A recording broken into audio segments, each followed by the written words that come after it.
beloved Boss Mike Cervera.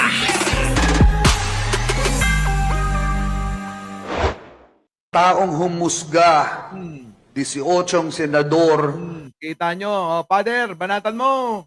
ang mga taong humusga, 18 senador, ang mga hudas Oh. na mukhang alagad, ngunit ang kanilang mga kilos ay balasubas. Sila ang mga Pilato na may kapangyarihan Na? bilang hari ng saligang batas, ngunit ginamit ang poder, naghugas ng kamay upang imbis ang hari ng katotohanan ang bigyan laya, pinili ang kamatayan at si Barabas. Nako! Alam nyo yung mga paganyan-ganyan ng mga pari na yan, matindi, ano? Oo, sabi ko sa inyo eh. O, kamakailan, isang kardinal. Ngayon naman mga kababayan, isang pari naman. Sa susunod kaya, sino kaya ang magsasalita na? Abangan natin yan. Dahil painit ng painit ang mga kabanata dito sa nangyayari sa pagtugis sa isang magnanakaw na maninilbi na walang silbi sa bayan. Ano? Sige, bigyan natin reaksyon to. Pasok! Ang mga taong humusga, 18 senador, Nako. ang mga hudas, Oh. Mga hudas pala kayo eh. Sabi ni Father eh. Oh, ayan. Kita nyo? Nakakahiya yun. Ano kayang nasasabi ng mga pamilya niyan? Kapag sinasabihan itong 18, mga hudas. At ang nagsasalita mga kababayan ay alagad ng Diyos. Pari pa mga kababayan. Ano? Nakakahiya. Oo. Kung ako ang maninilbi. Oo, wag na natin sabing mga senador yung mga inang-inang yan. Mga maninilbi na walang silbi. Ano po? Pagsasabihan ka ng ganyan ng mga pare, kardinal, at kung sino-sino pa na maraming mga Pilipino. Aba mga kababayan ako'y mag-quit na. Di po ba? Nakakahiya. Oo. Nakakahiya sa pamilya mo kapag kaganyan. Yung mga anak mo, yung mga kakilala mo. Nako, Diyos ko po. na mukhang alagad, ngunit ang kanilang mga kilos ay balasubas. Nako! Ayan na nga ba? Mga mukha lang mga alagad, yung mga mga senador ni Jojo Chavez. Pero mga mga balasubas! Ano po? Mga balasubas talaga naman totoo naman po, di po ba? Tama po yung sinasabi ni Father. Wala pong mali. Tumpak na tumpak, Eka, di ba? Oo. Dimples Morno at saka si Delia Shacoco, Tongpoy at sa inyo pong lahat. Sino pa ba? Jocelyn Para, Aichang, Eduardo Polido. Yan, Sila ang mga Pilato na may kapangyarihan bilang hari ng saligang batas, Yan, mukhang namali yata. Namali yata po yung pagkakadesisyon ng mga ito. Ano? Mababawi pa kaya nila? Kasi si Chis Escudero, mukhang kumakambyo. Siguro nararamdaman na nila. Nararamdaman na nila ang galit ng taong bayan. Kita nyo, mga kababayan, katatapos lang. Kaso, wala pinahintulutan. Kaya tuloy, itong si Escudero, abay, todo paliwanag na, mamaya makikita nyo yan. Manhid na mga yan. Eka, ni Dimples Mornok. Nako. Akala ko malas na numero 13, yung pala 18. Ayun na nga.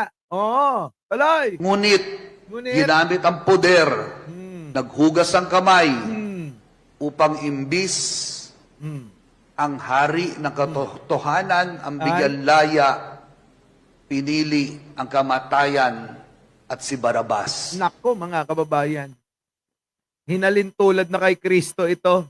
Itong ginawa ng mga senador na ito, 18, 18 po ha, ulitin ko. 18 po itong tinutukoy ni Father na mga Judas, mga Barabas, mga masasama. Oo. Di mo ba? So ngayon, Jack's Day muli, live na live tayo ha. Live na live na live na live. Ngayon mga kababayan marami na ho ang alin, mga kababayan. Nagagalit, mga matatalinong tao, mga kung sino-sino, kahit nga si Drilon Ano sabi ni Drilon? Matapos ni Ping Lacson, sabi dito ni Drilon, mga kababayan, my message to my former colleagues who seeks to hide the truth. Nako, ito na, nananawagan na yung dati nyong kasama, itong si Drilon, na wag nyong pagtakpan ang katotohanan. May kasama pang kininayaw. Sigurado yan mga kababayan, may kasamang ganon. Alaysa, thank you naman. Di ba? Yung bang madalas sabihin ni Sarah, yung ganon. Di ba? The resolution is clearly unconstitutional, Kita nyo?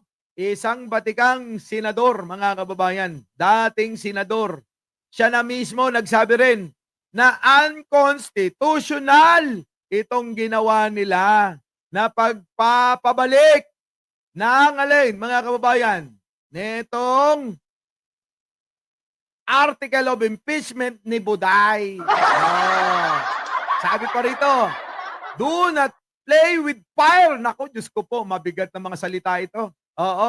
Huwag kayong maglalaro ng apoy.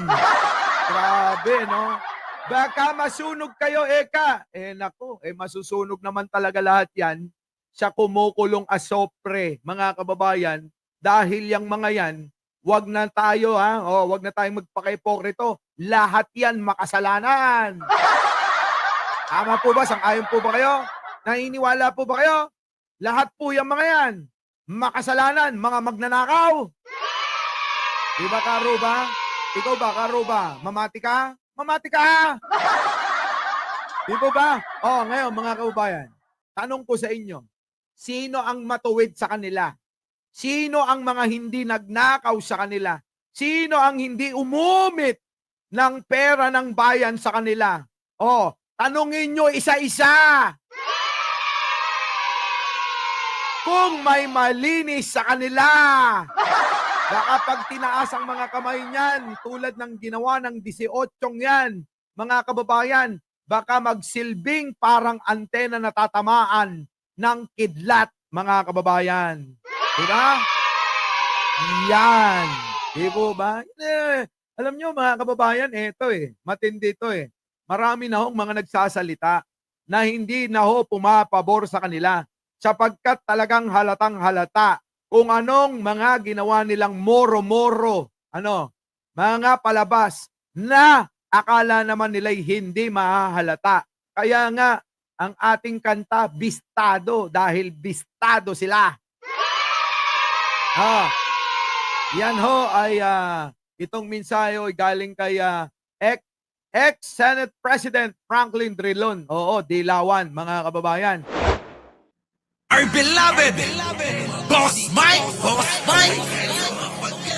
Cervera.